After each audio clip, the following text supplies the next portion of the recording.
2024년 7월 11일 목요일 새벽기도 말씀을 함께 나누겠습니다. 함께 보실 하나님의 말씀은 예레미야 15장 말씀입니다. 여호와께서 내게 이르시되 모세와 사무엘이 내 앞에 섰다 할지라도 내 마음은 이 백성을 향할 수 없나니 그들을 내 앞에서 쫓아내 보내라. 그들이 만일 내가 말하기를 우리가 어디로 나아가려 하거든 너는 그들에게 이르기를 여호와께서 이와 같이 말씀하시니라. 죽을 자는 죽음으로 나아가고 칼을 받을 자는 칼로 나아가고 기근을 당할 자는 기근으로 나아가고 포로될 자는 포로됨으로 나아갈지니라 하셨다 하라. 여호와의 말씀이니라. 내가 그들을 네 가지로 벌하리니 곧 죽이는 칼과 찢는 개와 삼켜 멸하는 공중의 새와 땅의 짐승으로 할 것이며 유다 왕 히스기야의 아들 므낫세가 예루살렘에 행한 것으로 말미암아 내가 그들을 세계 여러 민족 가운데 흩으리라. 예루살렘아 너를 불쌍히 여길 자가 누구며 너를 위해 울 자 누구며 돌이켜 내 평안을 물을 자 누구냐. 여호와께서 이르시되 내가 나를 버렸고 내게서 물러갔으므로 내게로 내 손을 펴서 너를 멸하였노니 이는 내가 뜻을 돌이키게 지쳤음이로다. 내가 그들을 그 땅의 여러 성문에서 키로 까불러 그 자식을 끊어서 내 백성을 멸하였나니 이는 그들이 자기들의 길에서 돌이키지 아니하였음이라. 그들의 과부가 내 앞에 바다 모래보다 더 많아졌느니라. 내가 대낮에 파멸시킬 자를 그들에게로 데려다가 그들과 청년들의 어미를 쳐서 놀람과 두려움을 그들에게 갑자기 닥치게 하였으며 일곱을 낳은 여인에게는 쇠약하여 기절하게 하며 아직도 대낮에 그의 해가 떨어져서 그에게 수치와 근심을 당하게 하였느니라. 그 남은 자는 그들의 대적의 칼에 붙이리라. 여호와의 말씀이니라. 내게 재앙이로다. 나의 어머니여, 어머니께서 나를 온 세계 다투는 자와 싸우는 자를 만날 자로 낳으셨도다. 내가 꾸어주지도 아니하였고 사람이 내게 꾸어주지도 아니하였건만은 다 나를 저주하도다. 여호와께서 이르시되 내가 진실로 너를 강하게 할 것이요 너에게 복을 받게 할 것이며 내가 진실로 내 원수로 재앙과 환난의 때에 내게 간구하게 하리라. 누가 능히 철 곧 북방의 철과 놋을 꺾으리요. 그러나 내 모든 죄로 말미암아 내 국경 안의 모든 재산과 보물로 값없이 탈취를 당하게 할 것이며 내 원수와 함께 내가 알지 못하는 땅에 이르게 하리니 이는 나의 진노의 맹렬한 불이 너희를 사르려 함이라. 여호와여 주께서 아시오니 원하건대 주는 나를 기억하시며 돌보시사 나를 박해하는 자에게 보복하시고 주의 오래 참으심으로 말미암아 나를 멸망하지 아니하게 하옵시며 주를 위하여 내가 부끄러움 당하는 줄을 아시옵소서. 만군의 하나님 여호와시여 나는 주의 이름으로 일컬음을 받을 자라. 내가 주의 마음을 얻어 먹었사오니 주의 말씀은 내게 기쁨과 내 마음의 즐거움이오나 내가 기뻐하는 자의 모임 가운데 앉지 아니하며 즐거워하지도 아니하고 주의 손에 붙들려 홀로 앉았사오니 이는 주께서 분노로 내게 채우셨음이니이다. 나의 고통이 계속하며 상처가 중하여 낫지 아니함은 어찌 됨이니이까. 주께서는 내게 대하여 물이 말라 속이는 시내 같으시리이까. 여호와께서 이와 같이 말씀하시되 내가 만일 돌아오면 내가 너를 다시 이끌어 내 앞에 세울 것이며 내가 만일 헛된 것을 버리고 귀한 것을 말한다면 너는 나의 입이 될 것이라. 그들은 내게로 돌아오려니와 너는 그들에게로 돌아가지 말지니라. 내가 너를 이 백성 앞에 견고한 노 성벽에 되게 하리니 그들이 너를 칠지라도 이기지 못할 것은 내가 너와 함께하여 너를 구하여 건짐이라. 여호와의 말씀이니라. 내가 너를 악한 자의 손에서 건지며 무서운 자의 손에서 구원하리라. 아멘.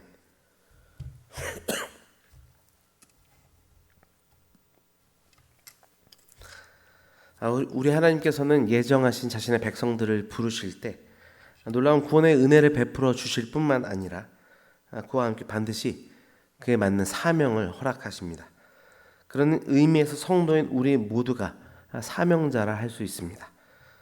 그러나 그 사명의 길을 가는 것은 참으로 힘든 십자가의 길입니다. 예레미야 역시 사명자로서 힘든 길을 걷고 있습니다. 하나님께서 전하라 말씀을 전하라신 그 말씀을 전하면 그 말씀을 거부하는 백성들의 핍박이 계속되고, 그렇다고 전하지 않으면 심판받을 자신의 백성들에 대한 애절한 마음이 솟구쳐서 감당할 수 없는 그런 마음의 상태에 놓이게 되었던 것입니다. 예레미야는 그런 자신의 마음을 계속해서 하나님께 호소합니다. 그리고 그에 대한 하나님의 응답이 본문에 등장합니다. 그 가운데 사명자의 어떤 마음가짐과 어떤 자세로 그 사명이 임해야 하는지 엿볼 수 있는데요. 그렇게 사명자의 바른 자세라는 제목으로 말씀의 은혜를 함께 나누겠습니다. 첫째, 사명자의 바른 자세는 하나님의 뜻에 대한 복종의 자세입니다. 1절과 2절 말씀입니다. 여호와께서 내게 이르시되 모세와 사무엘이 내 앞에 섰다 할지라도 내 마음은 이 백성을 향할 수 없나니 그들을 내 앞에서 쫓아내 보내라. 그들이 만일 내게 말하기를 우리가 어디로 나아가려 하거든 너는 그들에게 이르기를 여호와께서 이와 같이 말씀하시니라. 죽을 자는 죽음으로 나아가고 칼을 받을 자는 칼로 나아가고 기근을 당할 자는 기근으로 나아가고 포로될 자는 포로됨으로 나아갈지니라 하셨다 하라. 예레미야는 앞장에서도 벌써 세 차례나 계속해서 백성들을 향한 간절한 중보의 기도를 하나님께 드립니다. 그러나 그에 대한 하나님의 응답은 단호합니다. 그들을 용서할 수 없다는 것이었습니다. 그것은 그들의 죄가 커서라기보다는 그들이 자신들의 죄를 깨닫지 못했기 때문입니다. 이유가 어찌되었든 이 사명자의 간절한 기도는 거절을 당하게 됩니다. 예레미야의 중보 기도가 거절당한 것은 그 기도가 잘못되었기 때문은 아닙니다. 하나님의 뜻이 거기에 있지 않았기 때문입니다. 하나님의 뜻은 계속해서 돌이키지 않는 유다 백성들을 향한 심판과 징계에 있었습니다. 사명자는 나의 바람에 대한 고집보다 하나님의 뜻에 대한 복종이 그의 삶의 기반이 되는 자세가 되어야 될 줄 믿습니다. 나의 간구가 들어지지 않는다고 낭만하는 것이 아니라 하나님의 뜻이 완전함을 믿고 그분의 뜻을 따라야 하는 것입니다. 말씀을 적용해 보겠습니다. 나의 뜻보다 하나님의 뜻을 더욱더 간구하고 있는지 우리 스스로에게 질문해 보기를 원합니다. 그럼 사명자란 무엇입니까? 결국 사명을 주신 그 하나님의 뜻을 이루는 자들입니다. 그렇게 날마다 그분의 뜻을 간구하며 그 뜻에 나를 복종시키며 사명의 길을 걷는 우리 모두가 되기를 주님의 이름으로 축원합니다. 두 번째로 사명자의 바른 자세는 주신 사명을 놓치지 않는 인내의 자세입니다. 10절입니다. 내게 재앙이로다 나의 어머니여 어머니께서 나를 온 세계에 다투는 자와 싸우는 자를 만날 자로 낳으셨도다. 내가 꾸어주지도 아니하였고 사람이 내게 꾸이지도 아니하였건만은 다 나를 저주하는도다. 예레미야는 자신을 향한 저주와 비웃음에 대한 안타까움과 억울함을 하나님 앞에 호소합니다. 백성들은 예레미야가 외친 말씀을 들으려 하지 않았습니다. 오히려 그를 미친 사람으로 여기며 저주하고 무시하였습니다. 하지만 하나님께서는 예레미야의 간구를 들으시고 그에 대해 답해 주셨습니다. 그리고 그 입에 준 말씀이 그대로 이루어질 것이며 그때 그들이 널 찾게 될 것이라는 말씀입니다. 예레미야 15장 11절 말씀입니다.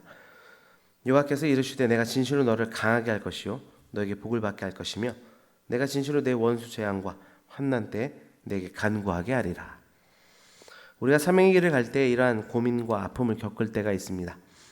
하나님의 말씀을 의지하고 담대히 선포하며 믿음으로 나아가는데 그 성취가 더딜 때가 있습니다. 또한 그로 인해 다른 이들에게 조롱을 당하거나 멸시를 당할 때도 있습니다. 그럴 때 하나님께 계속해서 간구할 수 있다는 것은 그 사명의 길을 이탈하지 않았다는 증거입니다.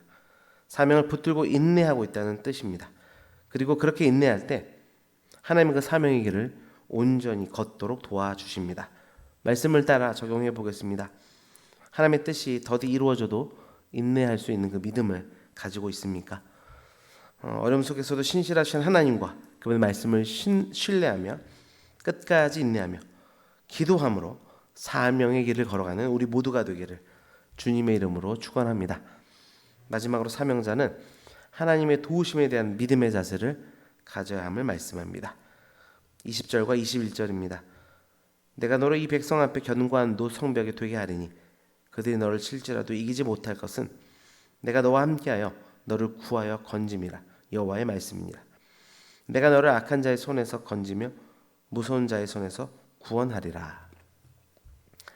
앞서 예레미야가 사명을 감당함에 있어서 힘겨워하는 모습, 호소하는 모습을 보았습니다. 그에 대한 하나님의 답변이 방금 읽은 20절과 21절입니다.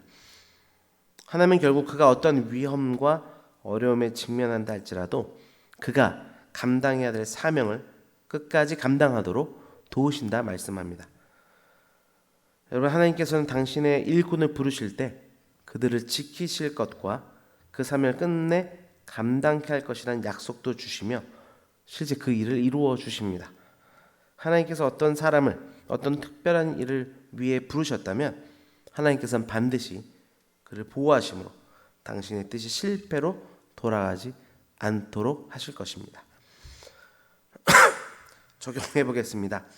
우리에게 사명을 주신 하나님께서 그 사명을 완수할 은혜 또한 주심을 믿으십니까?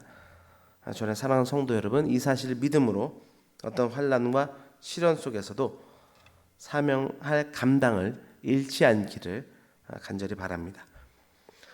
말씀을 맺습니다. 우리 모두는 사명자입니다. 끝까지 그 길을 걸어갈 수 있도록 하나님의 뜻에 복종하며 인내하며 그분의 도우심을 바라는 삶으로 나아가길 주님의 이름으로 축원합니다. 기도하겠습니다.